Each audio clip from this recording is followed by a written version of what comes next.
In this section, we are going to outline some of the most popular techniques for identifying the risk.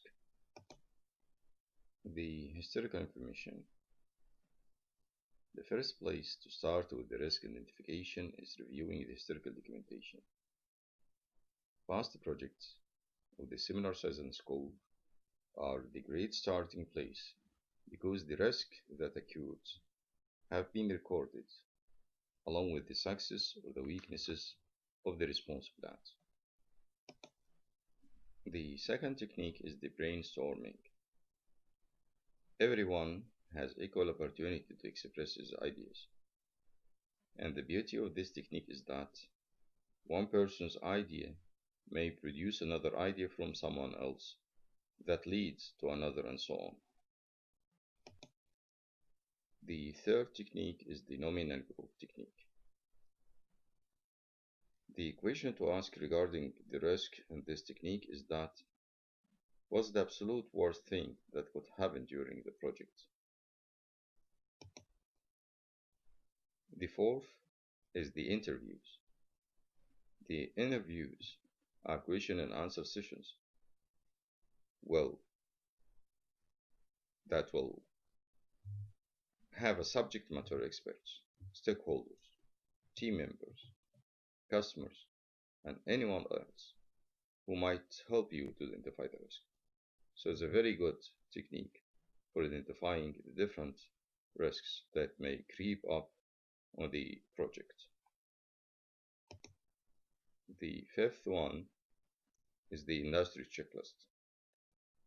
Don't forget as a manager to do some research into your own industry. Another technique is to identify your common project risks, as the risks not only come in all flavors, but they can occur both inside and outside the organization as well. These are the different techniques that can be used to identify the different types of the risks. In this section, we are going to outline some of the most popular techniques for identifying the risks. The first is the historical information. The first place to start with the risk identification is reviewing the historical documentations. Past projects of the similar size and scope are a great starting place because the risks that occurred have been recorded along with the success or the weaknesses of the response plans. The second is the brainstorming. Everyone in the brainstorming has equal opportunity to express his ideas. And the beauty of this technique is that one person's idea may produce another idea from someone else that may lead to another and so on. The third is the nominal group technique.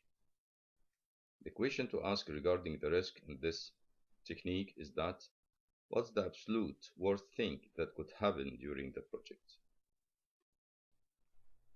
The interview is the fourth technique that can be used to identify the risks. The interviews are question and answer sessions with the subject matter experts, stakeholders, team members, customers, and anyone else that might help you to identify the risk. The fifth one is the industry checklist.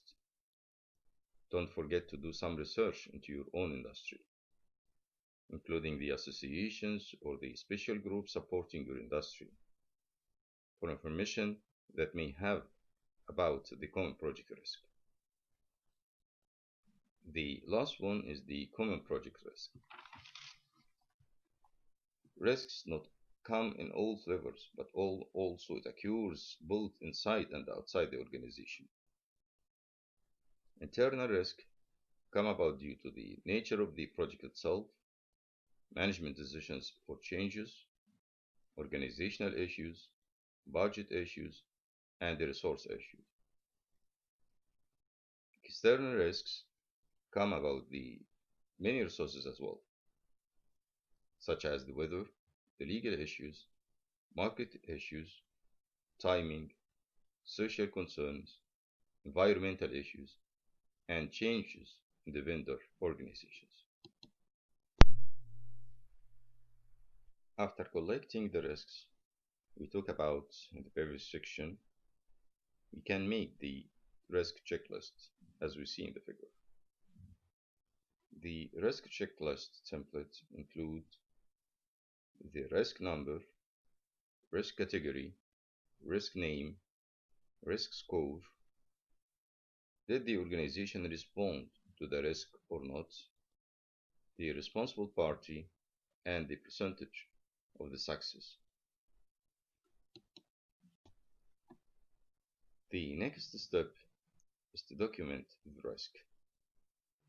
We could do this in a two-step process. That is, the first is to perform the risk identification with your team. Record all the risks in a spreadsheet and assign categories to them.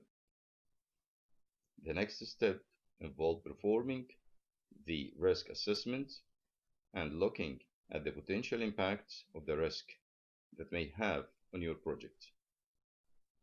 This information should also be recorded along with the risks in what we know as the risk register.